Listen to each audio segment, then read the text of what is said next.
Vous avez vu dans l'étape précédente l'intérêt qu'il y avait à évaluer les fonctions cognitives chez les personnes âgées.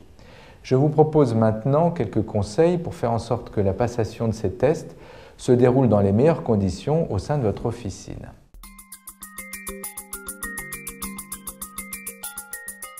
La première chose qu'il faut évaluer, c'est le statut émotionnel. Vous savez que les personnes âgées sont nombreuses à souffrir de dépression et d'anxiété. Or, la dépression et l'anxiété tirent vers le bas les fonctions cognitives. Donc, dans un premier temps, lorsque les gens vont s'adresser à vous, vous allez chercher à évaluer s'ils sont anxieux ou fortement déprimés.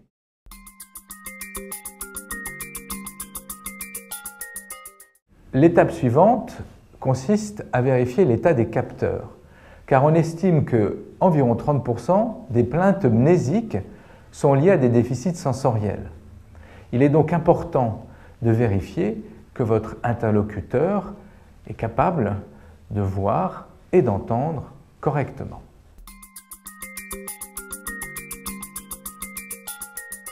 Lorsque vous serez entré en relation avec votre interlocuteur, il est important d'être attentif à ce que nous appelons la communication non verbale, c'est-à-dire les gestes, les mimiques, le sourire, le ton de la voix.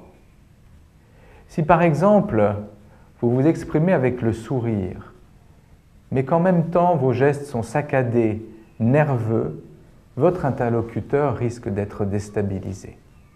La gestuelle chez des personnes inquiètes, désorientée est également très importante.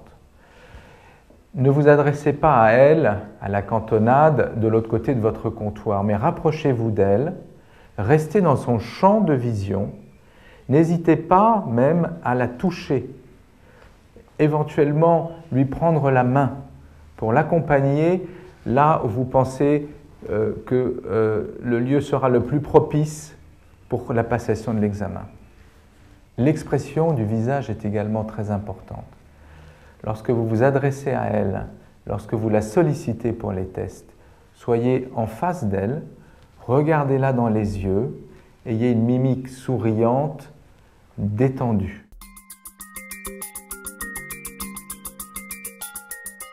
Lors de la passation des tests, ayez bien en mémoire que votre interlocuteur est quelqu'un qui doute probablement de ses fonctions cognitives. Il est donc important de ne pas la mettre en échec.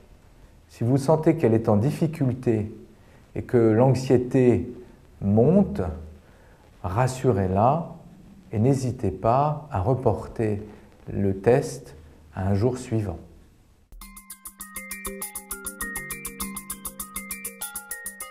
Votre interlocuteur risque de souffrir de troubles attentionnels et peut-être de troubles de la compréhension. Il est donc important d'essayer dans la mesure du possible de l'entraîner dans un lieu au calme, loin du bruit, d'un bruit qui pourrait parasiter son attention.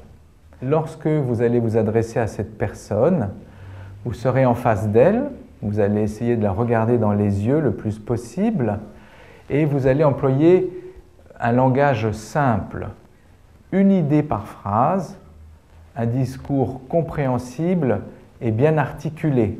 Vous allez également respecter le ton de votre discours de manière à ce qu'il soit en adéquation avec les sollicitations que vous allez exercer auprès de cette personne. Enfin, ce qui est essentiel, c'est de bien retenir que, au fond, ce qui compte, c'est moins ce que vous dites que ce que votre interlocuteur comprend.